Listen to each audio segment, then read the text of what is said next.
Hey guys, it's Jen. Welcome back to my channel and welcome back to another day of Vlogmas. I am so happy you are here today. Today I'm sharing a weekend prep video and basically I'm going to be cooking a lot in this video. So if you guys have been watching for a while, you know that I'm in the process of writing a cookbook, and on this particular weekend I was actually finishing up testing recipes so I could complete the final manuscript and turn it in on Monday morning. And so that is what I focused on this weekend. I hope you guys come along for this video. I've got tons of great food ideas, and yeah, let's get cooking.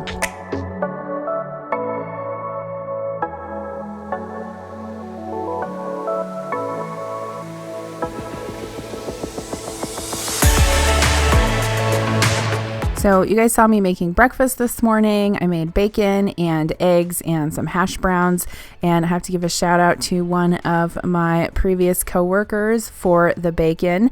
Donnie makes the most delicious smoked meats, and he gave me a package of bacon and it said, Jen, you're a traitor on it, but it was all in good fun. They were upset with me with me leaving, but anyway, we did have the bacon. It was delicious, so thank you for that. And I always like to spend a little bit of time on Saturday mornings planning out my week. So I didn't really get any meal planning done this weekend, but I did want to plan in my regular planner. December is always a busy time of year, especially when I'm doing Vlogmas. I'm posting a video every single day, and so I'm constantly thinking ahead about what I'm going to film and what I'm going to post on each day. So that's kind of what I did this morning before I started cooking. So this morning I wanted to start out by testing a batch of broccoli cheese soup, and as I got closer towards the end of this writing process, I started to just get really not necessarily nervous, but a little paranoid. Just wanted to make sure that all of the seasonings were right in all of the recipes, and I'm not one to measure a whole lot when I'm cooking anyway. And so as I was writing this and sort of translating it into recipes so that people could follow it, I just wanted to double check and make sure that some of these recipes were, spot on. And then there were a few recipes that I had to change up to at the request of the editor. So you saw me there just chopping up some onion. I am going to grate some carrot. And I really like the texture of grated carrot in soups, especially broccoli cheese soup. I just think that it's a lot more palatable, but it does give a great sweetness to the soup. And some of you guys have asked me where I got this box grater with the big holes on the side. I actually got it from a kitchen store, and I tried to figure out what the brand is, but it doesn't actually have the name of a brand on it, so I'm sorry, I can't I can't help you with that. But I'm also using my Misen knife. You guys know that I have been loving this knife for the last several months. I'll link it down below. This particular video is not sponsored by them, but I have worked with them in the past, and I actually ordered some of their products for Christmas gifts for people on my list. So here's the completed soup. I'm really happy with how it turned out, and I actually gave some of this to Adam's parents and shared with them. All right, I'm cleaning out my stupid fridge because, as I told you guys before, it collects all of this ice under here, and you guys have given me a couple fixes, but I haven't had the chance to get around to it yet. But I'm gonna scrape all these ice chunks out of here and then clean out the drawer and get it back in. Hi. All right, so after some more cooking, I decided to jump in the shower, and I wanted to share this tool that I got with you guys. I ordered it on Amazon. I believe it was either a Black Friday or a Cyber Monday deal. I'll link it down below. It's like one of these brush air dryers. The brush is actually a blow dryer. I don't know if I'm explaining that right, but it blows hot air out through it. And I've never had one of these before, and it works fantastic. I still do have to straighten my hair if I want it to be really straight, but it makes blow drying my hair so much easier. I am not a fan of blow drying my hair, and so a lot of times that's why I'll shower at night so that it can air dry overnight. But this tool is fairly inexpensive. I want to say it was around $20 or $30. Definitely cheaper than the ones you can get at Ulta. So check that out if you're looking for something like that. I am going to put some makeup on because I'm going to go to the store. Even if I don't go to the store, sometimes I just like to put a little bit of makeup on at home anyway. I'm not a huge foundation wearer, just a little bit of tinted moisturizer, but I always do like to put mascara on and do my eyebrows so that I look at least like I'm a little bit alive. I have pretty blonde eyebrows and light eyelashes, so it always makes me feel a little bit better once I put all of that on. And you can see that I actually didn't go ahead and straighten my hair today because I was going to wear it up, but normally I would probably straighten it, especially if I was working or something like that. And I always have to put earrings in because I totally feel like I am just not dressed without earrings. Do you guys feel that way? I didn't have my ears pierced for a long time, and I do again now, so I enjoy wearing earrings. All right, so it is currently about 2:25 and I am at Hy-Vee right now. I'm gonna run in and grab a few things and get a coffee. Connor is actually spending the night with his grandparents tonight, so Adam took him over there, and I got a lot of stuff done in the kitchen this morning. I still have quite a bit left to do, and I need to post my video for today. I need to get Kira's bathroom cleaned. We ordered her a new bed, and that's, well, it's been coming in pieces. We ordered from Nectar, so I'll have to let you guys know how we like it, but the headboard isn't coming until later this week, but the mattress already came like yesterday. So obviously we can't set it up until we have the headboard, but yeah, so we told her that she had to clean her room out and everything because we're gonna have to rearrange the furniture. She has a twin bed now, and she's going up to a full-size bed, so she's gonna work on that. I told her, I was like, you need to rearrange your bathroom so that I can get in there and clean it. She's got makeup and crap all over, so I want to get that done, and yeah, get a few videos posted, finish testing the recipes I need to test, and get that cookbook manuscript finished because I'm turning it in by 8 a.m. on Monday morning, and I'm excited because I have been so consumed with it that I haven't even really had time to decorate for Christmas.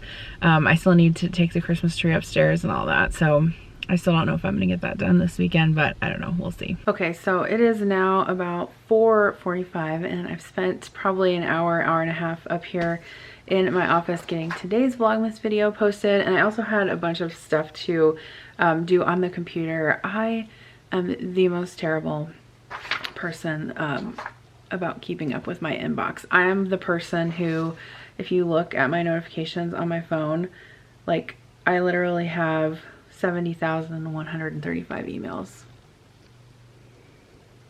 Yep, that's me.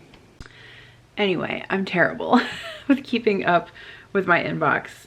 This is way worse than my work inbox. My work inbox is not that bad, but I had some things that I had to go through and print off for deadlines for YouTube this month, so I wanted to do that. And I think I've showed you guys before this binder that I have. It's like a document binder, and I use it for all of my like creative briefs when I make sponsored videos and all of that. And it's super helpful because it is basically a tabbed binder, and it has like slots for folders where it'll fit like a regular piece of 8.5 by 11 paper. And I like it because I don't have to punch things and put them in a binder. There's a bunch of folders in there. So if you need a way to organize documents, I would definitely recommend it. I'll link it down below. It's like 12 bucks or something like that. I actually have several of them, but I think what I'm gonna do now is go downstairs, and we ate Subway like mid-afternoon, so I don't think I'm gonna cook a big dinner. Connor's not here anyway. Adam's watching the football game. Kira's supposed to be cleaning her room, so I think I'm gonna go downstairs and just test some more recipes, so I'll take you guys along with me. So here's another recipe that I've been making forever and ever and ever without a recipe, and I just wanted to make sure that I had right, and that is ham croquettes. I believe I made a dedicated video on this recipe, so I'll link it down below if I did, but this is kind of a very like sentimental recipe for me, and it is not a healthy recipe. It is a Midwest comfort food recipe, but it's basically ground ham mixed with white sauce. You refrigerate this, and then you form it into into croquettes and bread them with breadcrumbs and fry them. And we always have them with cheese sauce. And so I wanted to make another batch of those just to make sure that I had all the measurements right. That's the thing about writing a cookbook, is that you have to like specify how many cups of things. Like you can't just say, oh, that looks like the right amount of ham and the right amount of sauce. So I think that was one of the things that, I'm not going to say I struggled with it, but it was one of the things that I had to train myself to, keep track of and really pay attention to measuring while I was cooking and writing out these recipes. So next up was this chocolate chip blondie recipe that I was testing, and I only had to make this twice. So I guess that's a win, right? But the first time I made it, I feel like I put way too many chocolate chips in it, and I know that that's something that is probably sacrilege to a lot of people, but it was too much. So I'm just mixing up a second batch here. I have some melted butter in there, egg, standard dry ingredients. And then I did make it optional with this one to add nuts, although I did not add them when I was testing it because my kids would not have appreciated that. But I was scolding Adam because I don't know what he was doing. He was trying to help me put chocolate chips in. And I was like, no, you have to follow the directions and put the exact measurements in, or this recipe isn't going to be right. So please get out of my kitchen. No, I'm just kidding. He actually did help me out a lot this weekend with dishes and everything. I don't want to even tell you guys how many times I loaded the dishwasher and how many things I made and how full my fridge is. I am sorry if you can hear clapping. Adam is watching the basketball game. So I'm just going to pop that in the oven and then move on to rolling the croquettes. So these are kind of finicky, and I didn't actually let them chill long enough. Some of them fell apart, but the mixture does kind of fall apart when you fry it if you don't refrigerate it long enough. Again, I was in a hurry, so I just stuck it in the freezer and tried to flash freeze it for a little bit, and it mostly worked. But Kira was really excited that I was making these because she loves these and she always asks me to make them, which is kind of odd because I feel like she's my pickier kid, and so the fact that she likes these and asks for them just kind of boggles my mind, but kids are weird, right? So I'm rolling them in flour, egg, and breadcrumb, and then I'm just shallow frying them in a little bit of olive oil until they are brown on all sides.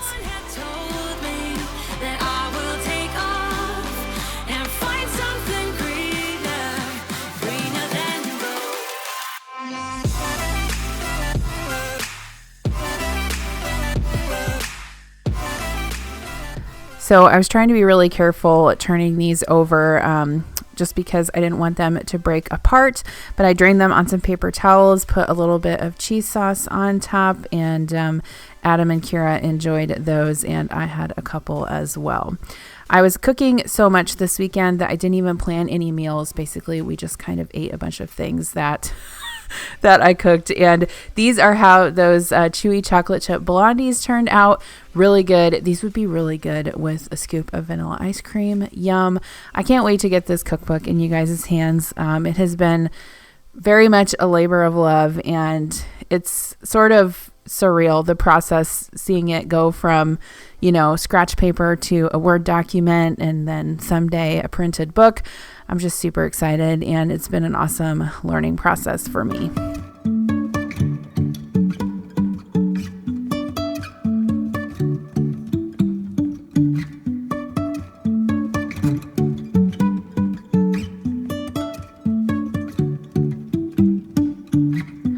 All right, so next up I'm going to make some potato soup, and this is another recipe that I have cooked, I want to say hundreds of times. I probably haven't made it hundreds of times, but I made it a lot over my life, and it's typically something that I don't really measure with, but of course I was going to this time. So I'm chopping up some onions and carrots, and actually I did change the recipe a little bit because I did feel like I chopped up too many carrots, and it kind of gave the soup a little bit of an orange hue, which is fine. It still tasted the same, but it sort of looked like it was cheesy potato soup when it wasn't. But anyway, chopping up some onions and carrots, and next I'm going to obviously peel the potatoes.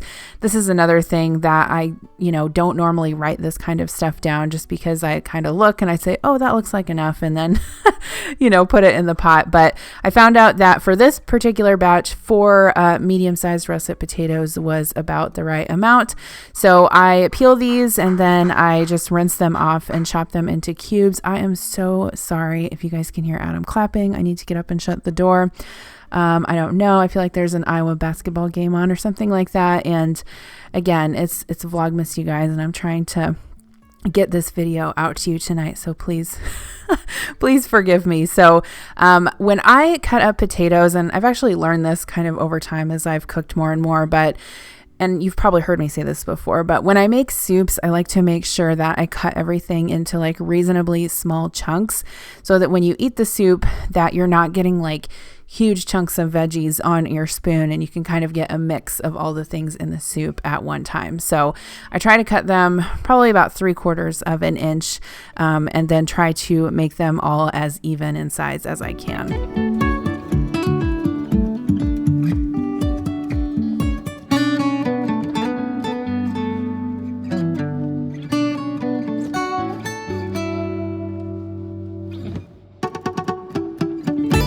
So after I sauteed the onions and carrots, and I think I put some garlic in there too, I add the chopped potatoes, and then I also add some chicken broth.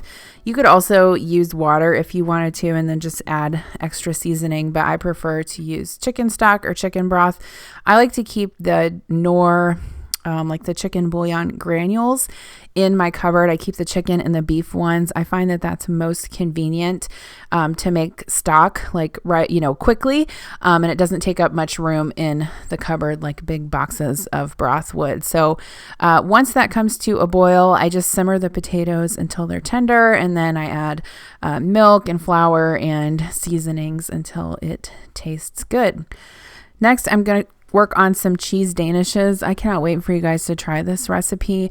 It turned out so delicious. I actually want to make another batch, and I'm glad I had them on hand throughout the week because I kind of heated them up a little bit in the air fryer, just a tiny little bit to crisp up the bottom, and then I had them for breakfast during the week. But I'm just mixing up some cream cheese, and then the best part about this recipe is that it uses crescent rolls, so it's super easy. You just brush them with melted butter and then put the filling in and bake them. I have made something like this similar in the past, but it's been like a really long time. It was super fun for me to like go through all of my recipe binder and my cookbooks and just find things that I've made throughout the years and made them my own and write them into recipes. So I had a lot of fun doing this, even if it was a lot of work. But I'm going to put the filling in these and then get them in the oven to bake. And everyone in my family really liked these too. Like I said, they're super easy, and if you're having like a brunch or something, you could definitely make them for a crowd. I'm not advocating crowds right now, but just saying in the future, if you need to have a brunch or a get together, these would be something super simple and delicious to make.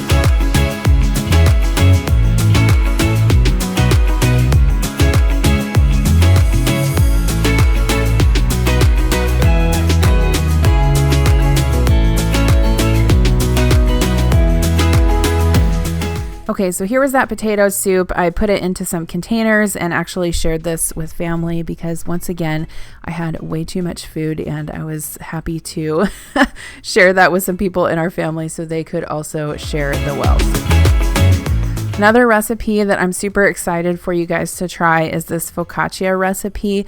I used to make this a lot, a long time ago before I ever even knew that YouTube was a thing. So you guys have never seen me make it, but it's super easy. It's made in the food processor and it turns out delicious. I actually gave this away to family also. And Adam was like, I can't believe you gave that away. That was really good.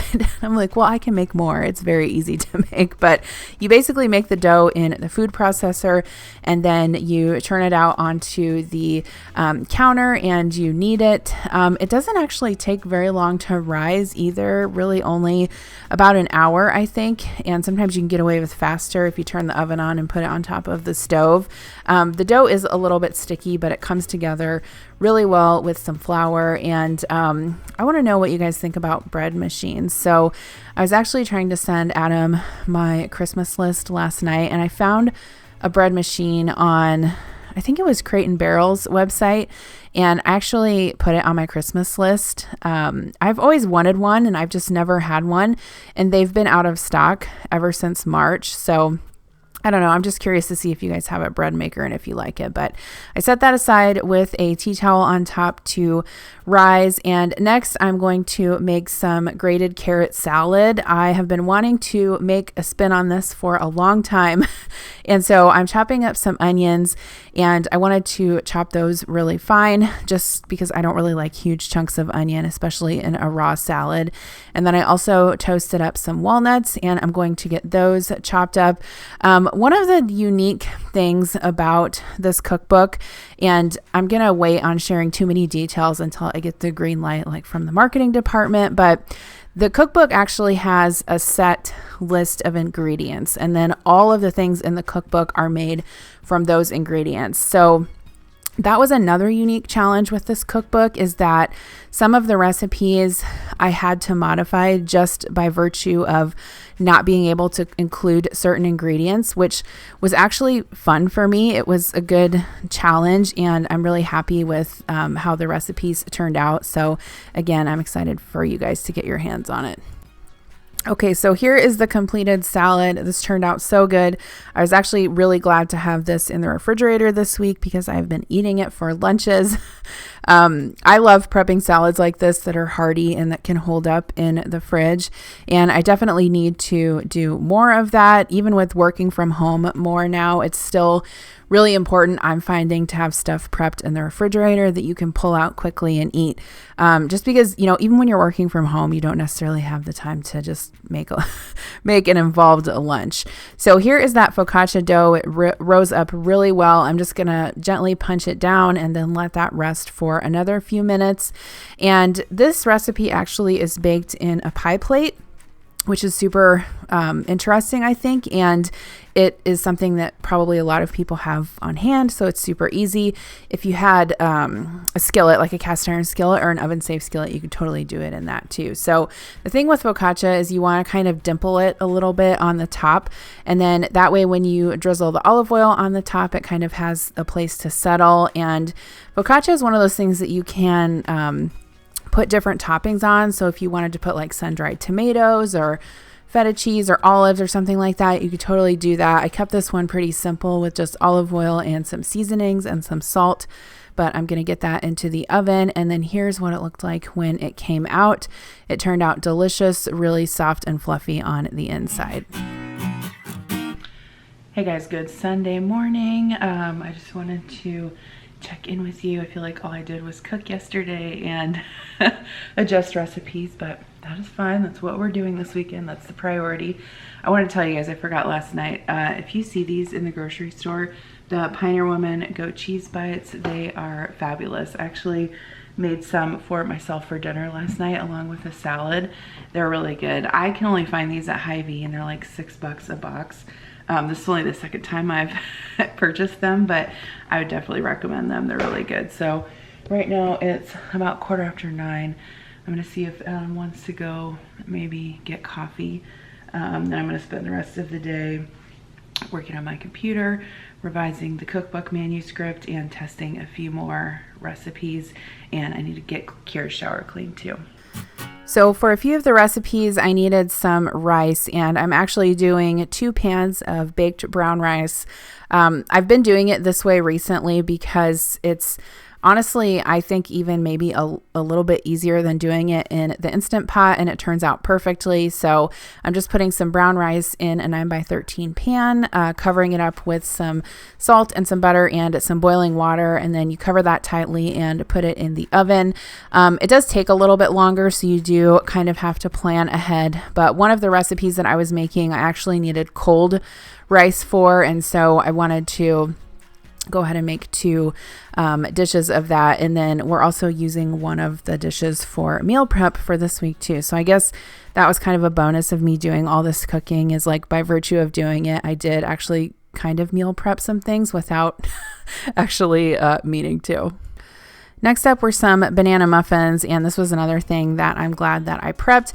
I ended up making these peanut butter and banana muffins, and my kids have been eating them. They did restart swim this week, and so they've been extra hungry, so it's always nice to just have those on the counter.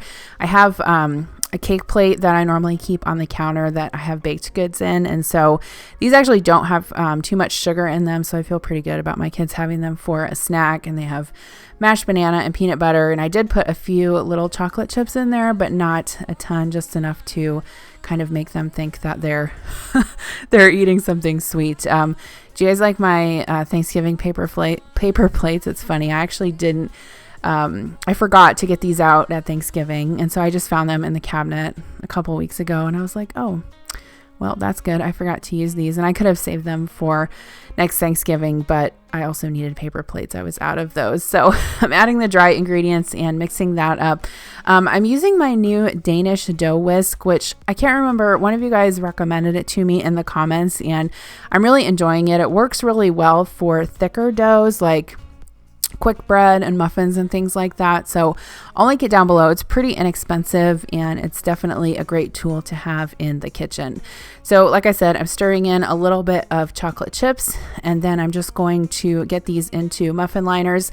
The main thing that I wanted to test with this recipe is to see if I needed to spray the paper liners, and I decided to try not spraying them, and it worked out just fine. So I think sometimes I do a little bit of overkill with the Pam spray or the canola oil spray, but in this case I was able to just put the muffin batter right in the cups, and they came out just fine.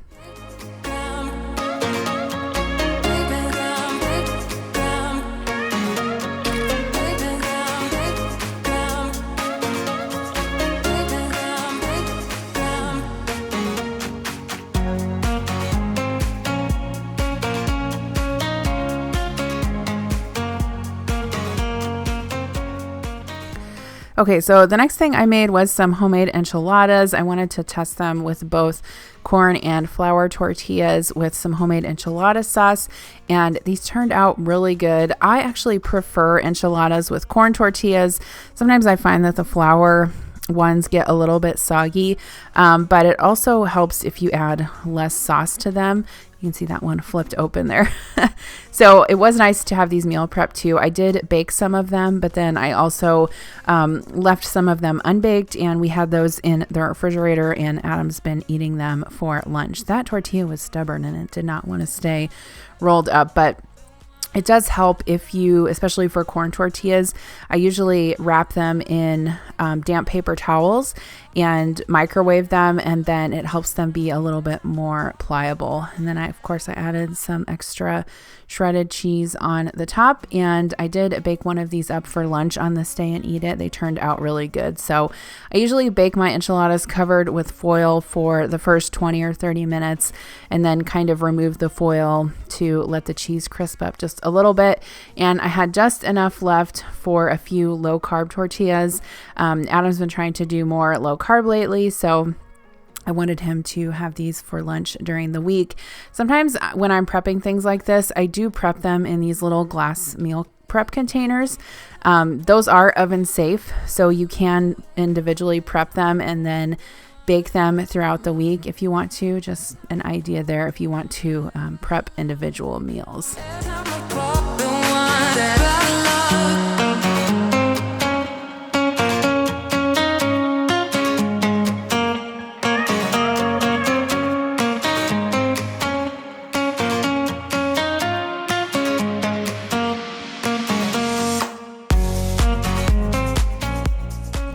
So here were those muffins after they came out of the oven. They rose perfectly, and like I said, they did remove easily from the liners. Okay, so next up, I'm making this beef and potato filling. This can be used for enchiladas or quesadillas or tacos. My family actually really liked this recipe, and Adam said he liked it even more than when I make regular taco meat. He thought that the seasonings were a little bit better, so I'm definitely excited about that. Sometimes from scratch tastes better, right? But I did boil the potatoes up, and then I sauteed some ground beef, added some tomato paste and some seasonings, and like I said, this turned out really good, and it was definitely a great thing to meal prep because we did have it one night this week for dinner when we were kind of strapped for time. Okay, I've made hummus a million bajillion times, but I definitely wanted to make sure that I had the seasonings right. One thing I feel like I struggled with was measuring lemons, not necessarily struggled, but just like, some recipes call for the juice of one lemon. And lemons vary so much. Like I had some lemons that were really small and some lemons that were really large. And so I felt like in the recipes where it needed to be exact, I measured the lemon juice in tablespoons or cups.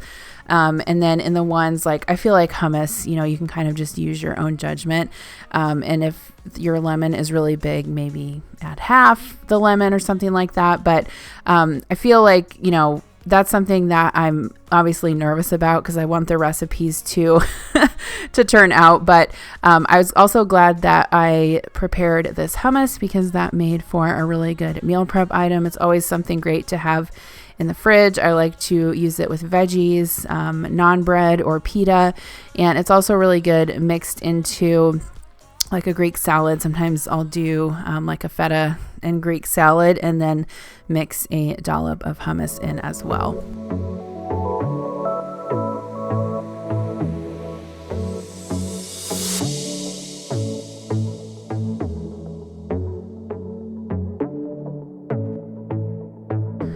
Okay, so this is another recipe that I have not made for a super long time, and I did have to modify it to fit the ingredients that are going to be in the cookbook, but it is a cheesy chicken and broccoli rice casserole. This turned out so good. I actually ate, I was taste testing it. I can't talk. And it was one of those things that I'm like, wow, I mean, this has such simple ingredients, but it turned out really good. So I accidentally got a lemon seed in there. Sorry about that. And if you want to know where I got my shirt, it is from Torrid, just like almost everything else that I buy in life. All of my clothes are usually either from Torrid or Stitch Fix or Loft. I feel like those are the three main places where I get a lot of clothes. So I'm mixing up the creamy sauce for the casserole. I cooked a couple of chicken breasts and I'm just going to get those diced up. The nice thing about this particular casserole is that it feeds a lot of people, but you really only need 2 large chicken breasts because once you chop them up, it does distribute throughout the casserole. And then of course you have the broccoli in there too. So it definitely makes a frugal meal that stretches really far and it's really filling. So I'm just mixing in some cheddar cheese and then I'm going to put in some of that brown rice. I did use actually brown rice for all of the recipes in my cookbook because I prefer it. I mean, I like white rice too, but a lot of times I prefer sort of the chew of brown rice. So I put that in there and then mixed in the chicken and the cooked broccoli. And I'm just going to get that stirred up and then I'll put it out into a casserole dish and top it with a little bit of extra cheese.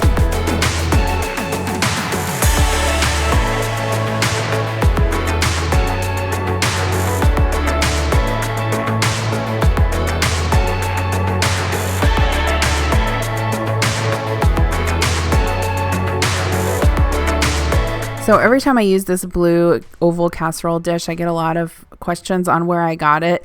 And I actually got it like many, many years ago. I think I bought it while I was in college and I bought it at a Pyrex outlet store.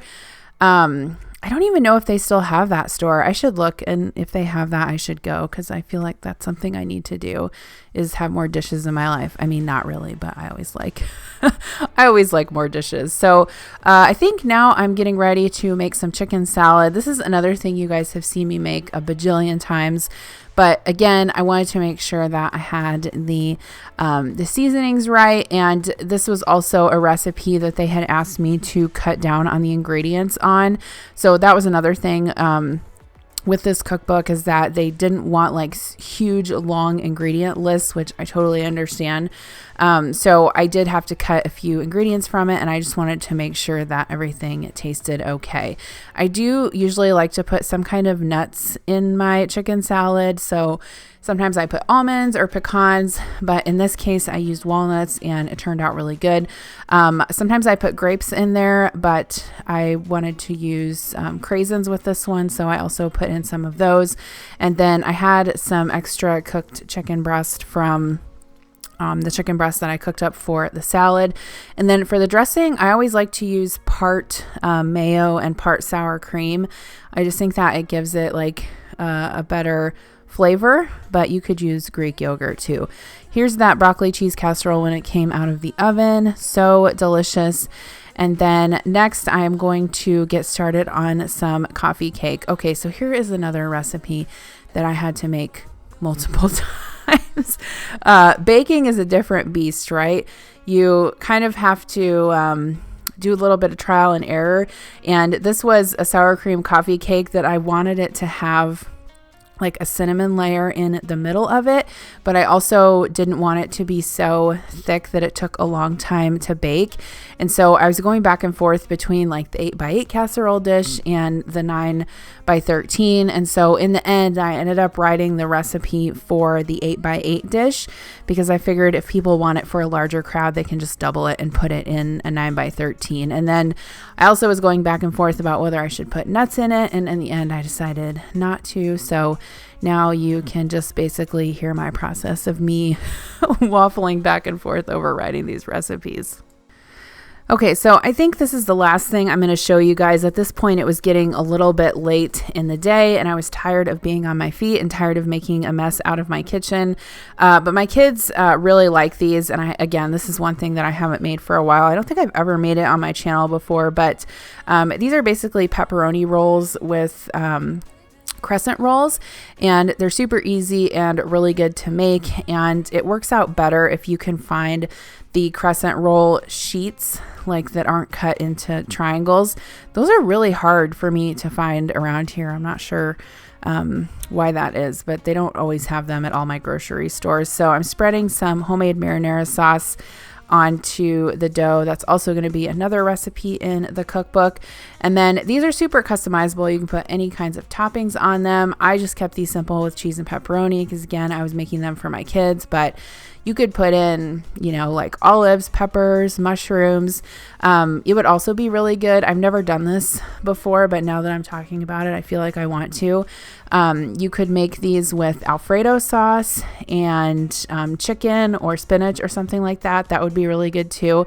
I feel like the only kind of tricky thing about this recipe is rolling them up. It's sort of like if you've ever made homemade cinnamon rolls before and you're trying to roll up like the long end, it takes a little bit to get it started, but then once you get going, it's fine. So these actually kind of remind me of, I don't know if you guys are going to know what this restaurant is, but it's called Old Chicago. They have one in the town where Adam and I went to college, and I feel like we always used to go there, like for beers and dinner and whatever. They have pizza, but they also have other stuff too. And they have the most delicious pepperoni rolls. And I always used to get them with ranch dressing, and they're so good. I feel like this kind of like takes me back to those pepperoni rolls with ranch dressing. Who can turn that down? And these are a little bit healthier too than the Totino's frozen ones.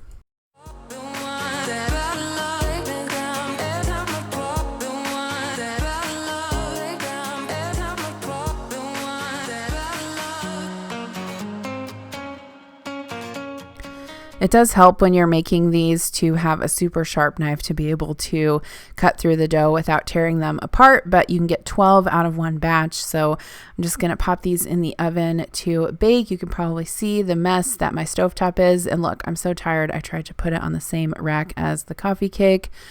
Oh God. Hey guys, good morning. So I thought I would just chat with you really briefly before I close this video out. It's actually Monday morning, about 5:45 a.m. And I feel like I didn't get to talk to you a lot this weekend, probably because I didn't. I was all consumed with testing the remainder of recipes for my cookbook and then getting all of the final manuscript done because that is due this morning. I'm actually finishing edits on the last couple pages right now and getting ready to turn that in. That's why I got up early. So but I still did want to film this weekend and show you a little bit about what I was cooking. I was just looking at the clips from yesterday, and I actually think I stopped filming around like mid-afternoon, and I did make a couple dishes after I left you off last night. I made some shrimp and grits for dinner, which is a recipe that will be in the cookbook, and that turned out really good. I also had to make the coffee cake recipe several times yesterday to get that to turn out. First time I made it, the volume was off, and it was too much for an 8x8 pan and not enough for the 9x13 pan. So the other thing that I always have to keep in mind about, you know, writing recipes for a cookbook like this is that you have to use like common baking dish sizes. You can't really use like odd sizes, and I obviously have a collection of many different baking dishes. So you know, overall it's been a fun process writing this cookbook, and I'm not done yet because even after I turn in the final manuscript, I will be, sorry, I'm petting the dog. Even after I turn in the final manuscript, I'll still be getting queries from the editors and just making sure that all the obviously finishing touches are made before the book goes to publish. So it's been an interesting process. It has been a ton of work, which I knew it would be. But you know, this is a new experience to me, just like a lot of things in my life have been, and I knew it was going to be a lot of hard work. But you never really know, you know, what everything entails until you start going through the process. So it's been really fun though, and I'm really excited to, you know, get it out there into everyone's hands, and I hope that it's a success. Other things are that I really wish I would have gotten to decorate for Christmas this weekend, but I just didn't have time. I was talking to Adam about that last night, and he was working in the basement all weekend. He actually helped me out a lot too with recipes and helping me clean up the kitchen, and of course tasting the recipes. And I told you guys that I wanted to get Kira's bathroom cleaned. Well, he actually did that with her yesterday. So while I was in the kitchen all day, he was actually helping her clean her bathroom. He was doing laundry. He helped her clean out her room. She still had like a bunch of like kids books and Legos and stuff in there, and I think I told you guys that she's getting a new bed, and it actually ended up coming last night. So we had to basically have her clean stuff out so that we can move furniture around. And you know how kids' rooms get, they just like accumulate a lot of crap. And so he was able to help her do that yesterday, as well as clean her bathroom while I was working on recipes and editing and stuff. So yeah, it was a team effort. I start my new job today, so I'm excited about that. I'll be going to work here shortly. So yeah, I'm just feeling like I have a lot on my mind right now, but it's okay. You know, it's when the due date of a cookbook coincides with me leaving my job of 14 years and starting a new job, coincides with Vlogmas and Christmas season and all of that stuff. It's like the perfect storm. But that's okay. We'll get through it. I have been through similar periods like this at many times in my life when I've had big deadlines, you know, grad school and other things. And, you know, it's always a little bit stressful, but I always tell myself, like, it's temporary. I just need to get the work done and move on, and we're good, right? So yeah, but thank you guys for coming along with me this weekend. I don't know exactly what all I captured, but I hope it entertained you in some way or gave you some ideas. Again, if you want to keep up to date on my cookbook release, it'll be in the spring of next year, and I'll be sending out emails about that when it's closer to the time. So I have a link in the description box if you want to sign up for my email list.